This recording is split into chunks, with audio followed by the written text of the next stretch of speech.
네,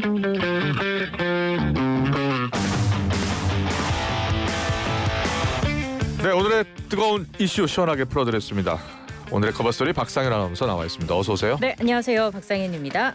어제 뉴스가 참 많았죠. 와, 2025년 5월 1일을 잊기는 쉽지 않을 것 같습니다. 네. 뉴스가 엄청나게 많이 쏟아졌네요. 뭐 정리하기도 힘드셨겠어요? 맞아요. 오늘 그거 다 정리하고 가겠습니다. 고생하셨습니다. 자, 먼저 대법원이요. 네. 이재명 후보의 선거법 위반 사건을 유죄로 판단했어요. 다시 고등법원으로 파기 환송을 한 거죠. 상고심 그렇습니다. 주요 내용 좀 전해주세요. 자, 대법원 전원 합의체는 허위사실 공표가 아니라면서 2심 재판부가 무죄로 판단한 민주당 이재명 후보의 발언을 대부분 유죄로 인정했습니다. 선거법 위반 사건을 다시 서울 고등법원으로 돌려보냈는데요. 이른바 골프 발언과 백현동 관련 언급은 후보자의 행위에 관한 이 허위사실 공표에 해당한다면서 2심 판결은 법리를 오해해 판결에 영향을 미친 잘못이 있다는 거였습니다. 대법원은 먼저 고 김문기 성남도시개발공사 1처장과 골프를 쳤다는 의혹과 관련해서 사진이 조작됐다는 취지로 한 말은 허위사실 공표라고 봤습니다. 이재명 후보가 김문기 씨와 골프를 친 만큼 골프 발언은 후보자 행위에 관한 허위사실에 해당한다는 것이었습니다. 네. 대법원은 유권자는 이 발언을 골프를 치지 않았다는 것으로 받아들였다고 판단했습니다.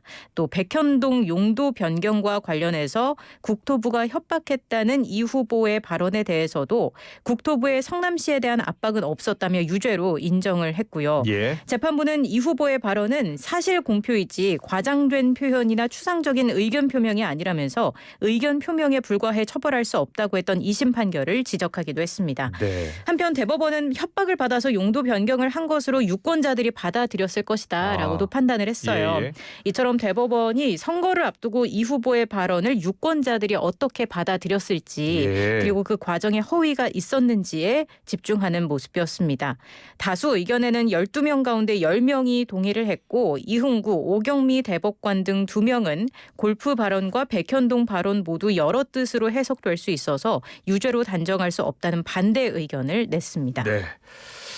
자, 그 선거법 2심에서는 무죄였습니다. 그리고 이제 대법원에서 다시 이제 파기환송을 한 건데요. 이 허위사실의 판단 기준을 표현의 자유 쪽보다는 일반 선거인 관점에서 해석해야라는 네. 취지의 상고심 결정이었습니다. 그렇습니다. 자, 선거법 위반 사건 서울 고법에서 다시 재판을 받게 되는 거예요. 네, 이제 서울고법은 대법원의 판단 취지에 따라야 하기 때문에 네. 파기환송심에서는 이른바 골프 발언과 백현동 발언 부분에 대해 선거법상 허위사실 공표로 유죄가 선고돼야 하고 예. 형량은 추가 양형 심리를 거쳐서 새로 결정될 것으로 보입니다. 그래요. 예. 대법원이 유죄 판단을 내린 만큼 이 후보의 선거법 관련 사법 리스크는 당분간 계속될 것으로 보입니다. 자, 대선이 근데 6월 3일이에요. 네. 네. 언제쯤 결론이 나올 것 같습니까? 그러니까요. 결국에 이게 대선 전에 형이 확정될지에 관심이 쏠리고 있는 건데 네. 뭐 이르면 5월 안에 결과가 나올 수도 있지만 모든 결론이 대선 전까지 나오기 올 수도 있다라는 예. 관측도 있습니다. 대법원이 소송 기록 서류 등을 서울고법에 보내면 서울고법에서는 재판부에 배당을 하고 빠르게 예. 심리를 한 후에 양형을 정해서 선고를 할 수 있어요. 네네. 빠르면 5월 내에도 선고가 가능한 건데 파기환송심은 평균적으로 3개월에서 6개월이 걸립니다. 벌금 100만 원 이상의 형이 나오면 이재명 후보의 피선거권이 박탈되고요. 근데 여기서 끝나는 게 아니죠. 예. 이제 재상고 절차가 있습니다. 그렇습니다. 파기환송심에서 한 판결에 대해서 대법원에서 또다시 판단을 해달라는 건데 재상고를 하게 되면 이재명 후보 측에서 상고 이유서를 대법원에 제출해야 하거든요. 예. 그 기한이 접수 후 20일 이내예요. 그래요? 그래서 예. 이 후보 입장에서는 빨리 제출할 이유가 없는 거잖아요. 예. 그래서 대선 전에 결론이 나기 어렵다라는 관측이 나오는 이유이기도 합니다.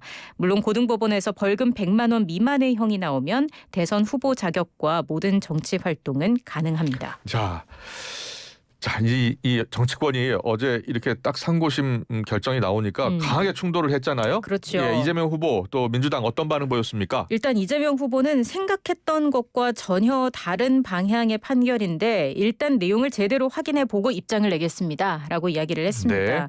이번 판결을 놓고 정치적 경쟁자들이 온갖 상상을 하겠지만 결국 중요한 건 국민의 뜻이라고 잘라 말했고요.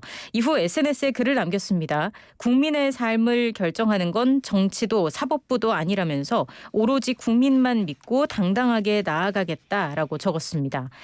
민주당은 대법원을 향한 비판 발언을 쏟아냈어요. 대법원이 국민의 압도적 지지를 받는 유력 정치인에게 족쇄를 채우려 한다라면서 명백한 대선 개입이라고 맹비난했습니다. 박찬대 상임총괄선대위원장은 대한민국의 진짜 주인은 사법부가 아니라 주권자 국민입니다. 예. 대통령은 법관이 아니라 국민이 뽑습니다라고 이야기를 했습니다.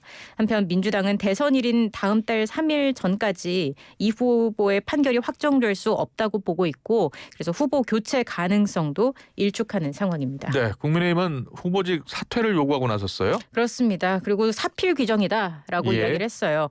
대법원이 2심 무죄 판결을 사건 접수 30여일 만에 신속히 파기하면서 사법정의가 살아있다는 걸 확인시켜줬다고 평가했습니다. 네. 권성동 원내대표는 이번 대법 판결은 상식의 승리이며 법치의 복원이다라고 얘기를 했습니다. 예. 국민의힘은 민주당이 책임 있는 정당이라면 빨리 후보를 교체하라면서 공세 수위를 끌어올렸습니다. 권영세 비대위원장은 이재명 후보의 대통령 후보 자격은 이미 상실됐다라면서 대통령 후보를 계속 고집한다면 그 자체가 국민에 대한 중대한 모욕이라고 압박하고 나섰습니다.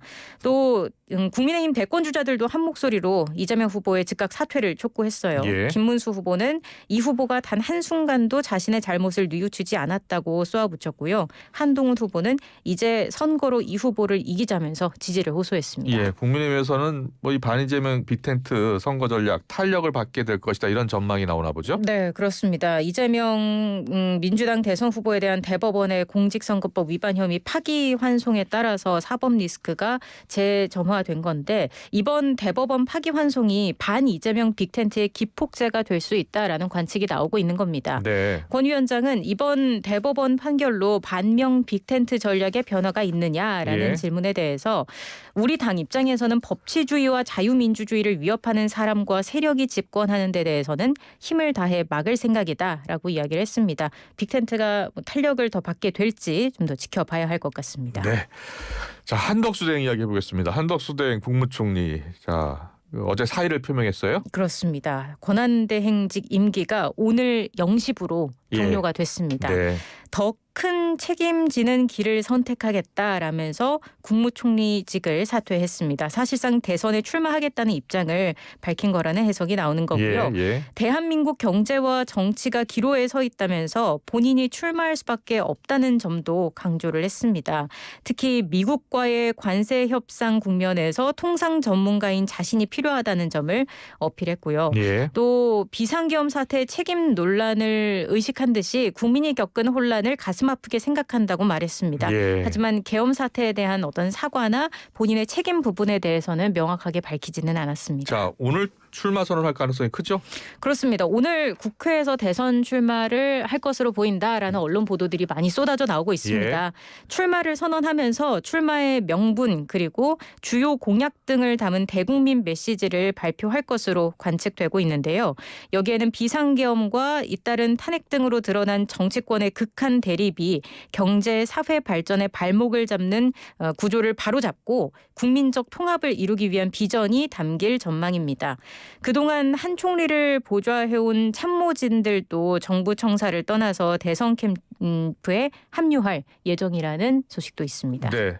그런데요, 어젯밤에요, 최상목 부총리 겸 기획재정부 장관 사퇴했어요. 사표도 수리됐고요. 그렇습니다. 한 차례 정말 말 그대로 난리가 났었어요. 밤에. 예. 이 후보의 그 유죄 취지 파기환송에 민주당이 긴급 의원총회를 소집했었잖아요. 예. 대응책을 논의했었고 여기서 나온 게 바로 탄핵 카드였습니다. 네. 민주당이 오후 8시 30분에 국회 법제사법위원회에서 최상목 전 부총리 겸 기획재정부 장관의 탄핵 소추안을 단독으로 의결했습니다. 8시 반에요? 그렇습니다.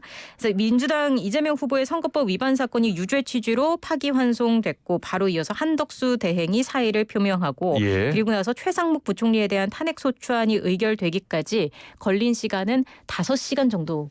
그랬어요. 불과 예. 5시간 만에 이 모든 일이 벌어졌습니다. 네. 최 전 부총리는 밤 10시 28분쯤에 기습적으로 사의를 표명을 한 거예요. 예. 8시 반에 국회 법사위에서 탄핵소추안이 의결이 됐고 10시 28분에 최 전 부총리가 사의를 표명했습니다.